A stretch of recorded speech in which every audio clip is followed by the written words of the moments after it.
Reading with your kids.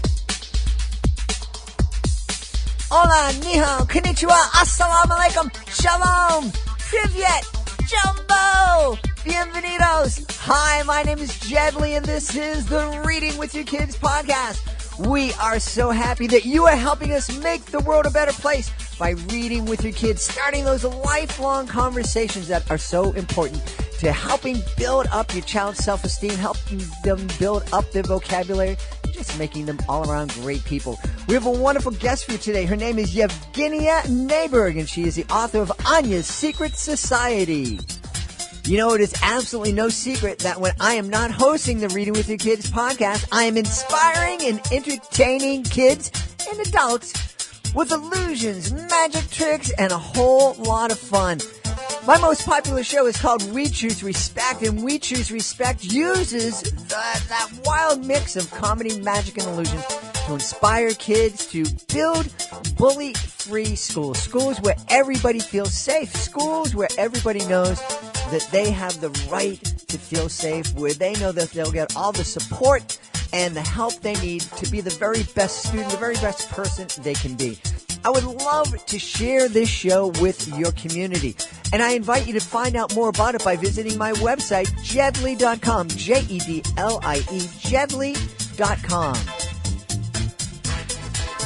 Hey, for all the authors that are listening out there, I wanted to share with you this great email that we received here at the Reading with Your Kids podcast from Dr. Linda Mubarak. She is a past guest and the author of Maxine's New Job. Here's the email. Dear Fatima and Jed, good news! Maxine's New Job has been nominated to receive the prestigious Henri Award at the 2018 Christian Literacy Awards for Outstanding Literacy Work in the Children's Book Division. I sincerely believe your certifying Maxine as a great read helped bring increased social media attention to the book. Thank you for the exposure and the great marketing. We are so happy for Dr. Linda Mubarak that her book, Reading with Your Kids Certified Great Read, Maxine's New Job, received this prestigious recognition. We would love to help your book receive that same kind of recognition. If you are interested in having your book considered for our Reading with Your Kids Certified Great Read program, please visit our website, readingwithyourkids.com. You can click on the contact button, send us a note, and we'll send all the information back to you, or you can go right to our Certified Great Read page on our website. It's fun, it's easy, and it is really an effective way to let the world know that your book stands out above all the rest. The Reading with Your Kids Certified Great Read program. Coming to us from where all the cool people are living these days, Brooklyn and New York City. She is the author and illustrator of Anya's Secret Society. Please welcome to the show, Yevgenia Nayberg. Yevgenia, how are you? Hi, Jed. Nice listening to you. Nice to have you on the show. Tell us about, there's so much I want to talk about, and I definitely want to talk about the illustrations, but first, please tell us about the story behind Anya's Secret Society. Well, the story is loosely based on my own life, growing up left-handed in the former Soviet Union. So it is a story about a little girl who is left-handed, and she creates her own imaginary secret society of the great left-handed artists. And then she moves to America, and her life changes in a few ways. Now, I was looking at the book trailer for Anya's Secret Society, and in the book trailer, it shows us that Anya is, everybody tells her that being left-handed is wrong, and it's, right-handed is right and left-handed is wrong. Is that what you experienced in the former Soviet Union? Pretty much. I don't know if that still holds true for the modern children, but growing up, that's exactly what I encountered. I would go out with my grandparents and wait online, and I'd be bored, so I would start drawing, and people would stop by, and strangers would correct me. It's a very typical behavior, I think, for Russian people in general to intervene whenever they see something is wrong. So strangers would approach me and would just take my pen and would put my pen in my right hand instead of my left hand. So yeah, that was pretty common. Well, I have to tell you, I grew up listening to stories of my friends. I went to public schools, but a lot of my friends went to Catholic school, and they would tell me stories of how, left hand, for, right-handed people like myself, you'd kind of tilt the paper in a certain way to write. And, the teachers in the Catholic schools, the old nuns would do the same thing for the left. So the left-handed people would actually have to write upside down. And it's like, it just is insane to me that to think that would bother someone. Why in the world would you be worried what hand a person used to write or to draw with? Right. Well, I guess people just want to be the same. I think it just makes life easier for everyone. If you're like everybody else and you want everybody else to be like everybody else, it's all great. I think it probably comes from that area. Yeah, but great, boring. That would be boring to me. Yeah, exactly. It would be boring. And I was not bored because I had to learn how to use my right hand. That was not a boring experience, to say the least. So when my teacher told me to be like everyone else, please use your right hand in school. Yeah, that was quite a challenge. Now, it seems, it didn't, that those folks correcting you and wanting you to use your right hand, it didn't turn you off to illustrating. Were you just that passionate about drawing and creating that you kind of let this go and you still follow that dream? Well, I think I was lucky in a sense that being an artist in Russia was a really great thing, and it was greatly admired. And if you were an artist, you could be a bit eccentric, and being a left-handed artist was okay. Maybe being a left-handed scientist would be a problem. Okay. But for an artist, why not? You could have some eccentricities. Okay. So I had to learn how to write with my right hand, but I continue to draw with my left hands, and always have and still do. That's wonderful. Now, I have to say, and when guests come on and we schedule our interviews, sometimes it's weeks or months in advance. So I had received Yevgenia's information a while ago, but just preparing for the podcast today, I went back on her website and was again reminded of what an amazing artist she is. And you have this I don't quite know, well, I don't know that much about art, so I couldn't tell you what style, but you have a very, very, very unique style. Is there a name? Do you have a name for your style of illustration? I do not. I have no idea what you're talking about. I just draw the way I see things and the way I imagine things, and that's it. I call it a day. Yes, I don't know if there is a special name. Well, if this is the way you see the world, then you are not bored at all. Because I'm not. I don't. I'm looking at it, and the pictures they're beautiful, but not in that traditional kind of old-fashioned way, I guess. But I love it. It's very unique and creative and inventive and playful and bit edgy too, I think.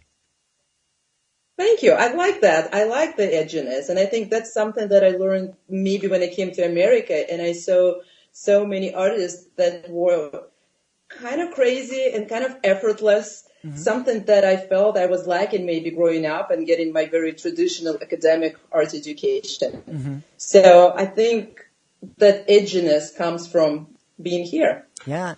Well, I like it. And I think that's one of the reasons it grabs me is we've all sorts of wonderful authors and their books are beautifully illustrated. But one thing when I'm doing my educational magic shows, I present to kids, whether they're in preschool, kindergarten, high school, with a bit of edginess. And, I kind of grew up in the city. And so that kind of comes across in my presentations, and kids really respond to it. And I know my kids responded to that, and they didn't respond a lot of times to the kind of soft and fluffy kind of things that we and especially when it comes to music, that kind of sing-songy kind of kids music, that turned them off. They didn't want to hear that. They wanted to hear the thing with the banging bass and the drums and the guitars. And I guess that's, if I had to relate to it, that's kind of when I'm looking at your illustrations, it's like that kind of rock and roll kind of feel to it that I think a lot of kids would really relate to, and some parents might be surprised at how much they'd relate to it. I'd like that. And in general, I try not to be condescending towards kids. I think they're very intelligent, and we really should not treat them as some unknown creatures. We used to be kids, and I remember how it felt, and I don't think it necessarily felt happy and fluffy. It felt different. I think they have just as strong emotions as we do, and just as mature emotions as we adults do. So, why not? I think kids really enjoy it. I was really surprised when I had my first reading of Anya's Secret Society to a group of sixth graders. And I read it, and I asked them what was their favorite part, and they said that it was about how Anya's secret world inside of her belonged to her left hand, while her world outside of her belonged to her right hand. And I was really happy because I thought it was a rather mature concept, and it would be hard for kids to grab it maybe. And that was mostly an adult phrase, something that I saved for the parents, perhaps. But turns out that's what they all really liked. So that's exciting, and that just taught me another lesson. We really should respect kids, just as we do adults. Absolutely. I love that you express that in the way that I've had such trouble expressing it sometimes. It's important for us not to be condescending to our kids, and to understand that they're people. And so yes, thank you. I'm gonna store that back, and I'm probably gonna store it and not remember where it is. But I do. I think that's important. I think that respect, and that's a word that I've heard used for my magic shows, and it really pleased me when people say, "Oh, you really respect your audience," and I'm like, well, I think I try to.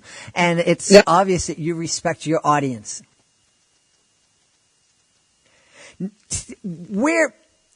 Absolutely, yeah. Where do your other ideas come from? I know Anya's Secret Society kind of came from your experience. Is that typically where you get your ideas from? Probably. A lot of it is like, artists often joke that every painting is a self-portrait, even if it's a still life. So in that regard, yes.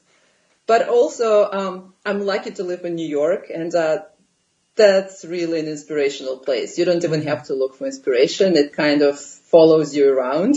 So everywhere, every subway ride is really inspiring. There's so many things that really do inspire. But ultimately, yes, it's my reaction to what I see around me, and dream. I have really strange dreams, turns out, I was told. So a lot of it sort of seeps through into this world. Mm-hmm. What kind of advice would you give to a parent who is raising either a right or a left-handed child who has that kind of maybe strange dreams, or wants to express themselves through art, whether it's with visual art or writing? How would you suggest the parents support that creativity? I would say just be curious, and don't feel guilty if you're not an artist. Don't feel like you have something special going on in your house. It's not a zoo. It's still your child. So I think treat it as something completely normal. Don't make the child feel very special. Just make the child feel normal. I think that's the best way. I don't think artists need special treatment. I think artists are people too, and they should be able to be tough and critical and curious, but not necessarily special in a way that we stereotype artists like sloppy or lazy or crazy. Not necessarily. I really like what you said in terms of parents being curious. because I think that's probably more than anything else a great way to inspire our kids is just to show an interest in what they're doing and what they're creating.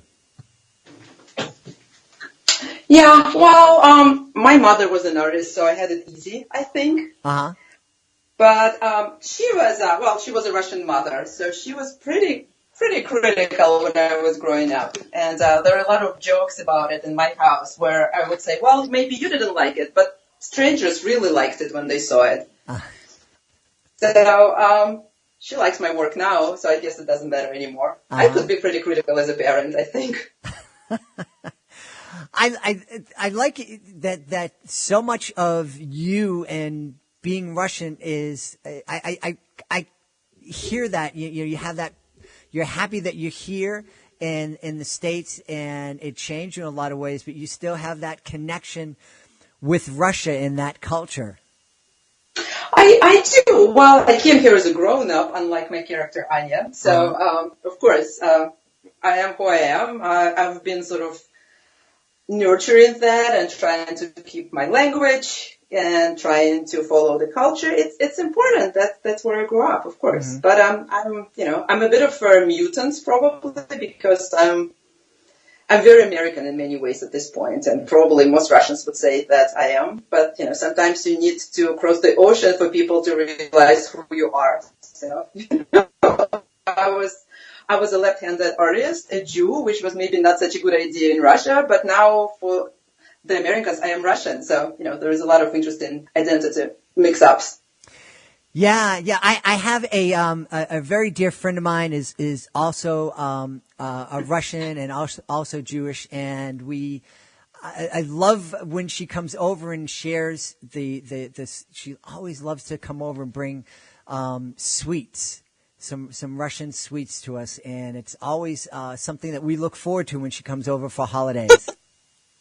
Yeah, don't count on that. I don't really like Russian sweets. My family does, though. They really do. They frequent the Russian store and bring bags of those Russian chocolates with them. Yeah, but I'm not a huge fan.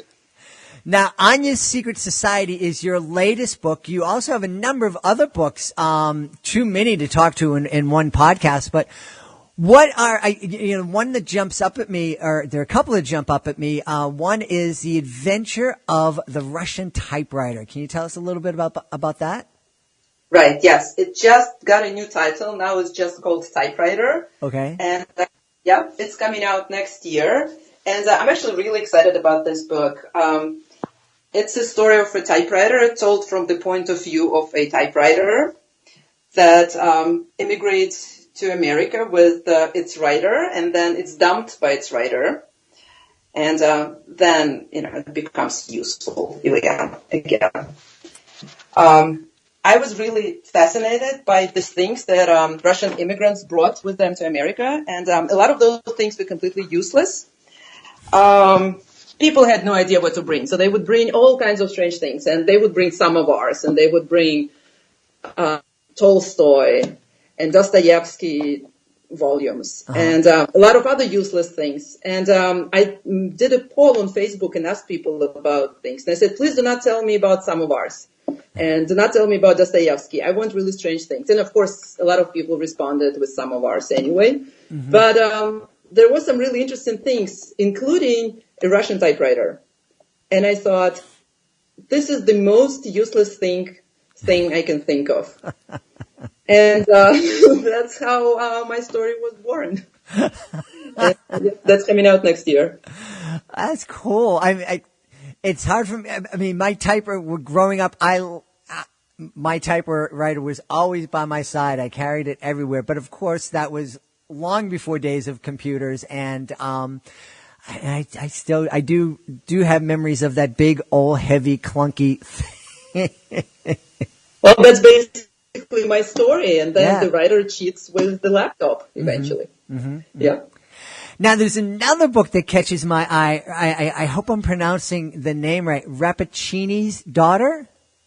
Yes. Yes, that's by Nathaniel Hawthorne. So that's an American writer, 19th century author. And it's really an adult book, and it's one of those romantic horror stories, very American, sort of in the style of Washington Irving. But yeah, we made it into a picture book, and that was a really great experience because I just came back from Italy and I was so inspired by what I saw and just the visuals. And although it's an American story, it is set in Italy. So visually, I really wanted to follow that sort of fake Renaissance tradition. Not really Renaissance style, but my style / Renaissance style. Yeah. Now you do a lot. You're involved in stage design and creating theater posters. Of course, your picture books and illustrations. Is there a favorite? Do you have a favorite way of expressing yourself? I think it's all the same. I think it's just a different medium, but it's the same. You have an idea and you express it with the right mixture of clarity and mystery, and you hope for the best. That's wonderful. Well, we're really excited. Can you tell people where they can connect with you? I mean, your website. You have to tell folks about your website so they can go there and check out the beautiful art that's there. But also tell us where we can connect with you on social media. Well, I'm on all standard platforms. I'm on Facebook as myself, and also as Anya's Secret Society, which has its own page. And I am on Instagram and Twitter, a little less on Twitter. And my website is Nayberg.org. Beautiful. And I think that you're perfect for Instagram, and just share those some of the art, because that's such a great a great platform for just the visuals. I love checking that every morning when I'm having my breakfast, just scrolling through and looking at the pictures and the photos, and it's just so much fun. Yeah, I have the same terrible habit. Same terrible habit. I love the honesty that my Russian friends have. They just, it's just come right out there. And it's a beautiful thing. It throws a lot of people sometimes, if they're not used to it. But I love it. I think it's great. And I'm just so happy. I'm so happy to have those friends in my life. And I'm really happy that you are now part of my life too. So, we want everybody to check out Anya's Secret Society, and also make sure you check out Nayberg.com, Nayberg, .org. That's right, Nayberg.org. See, I do that mistake on purpose so people will hear that a couple of times, and you're going to tell me I'm full of it later on. But anyway, so Nayberg.org.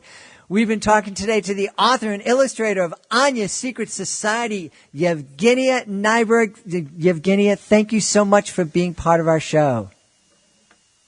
Thank you so much. It was great talking to you, Jed.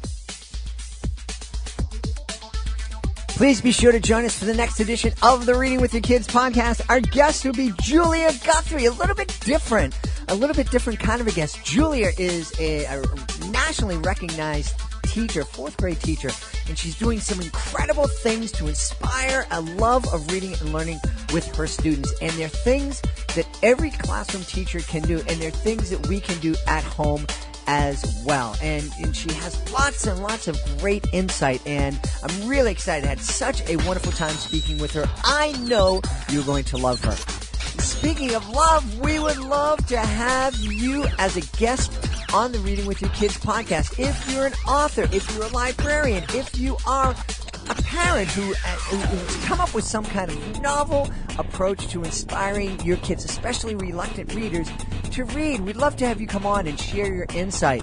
Being a guest is fun, it's easy, and it gives you the chance to speak to thousands of people all around the world about your great book, about your great works, about your great ideas.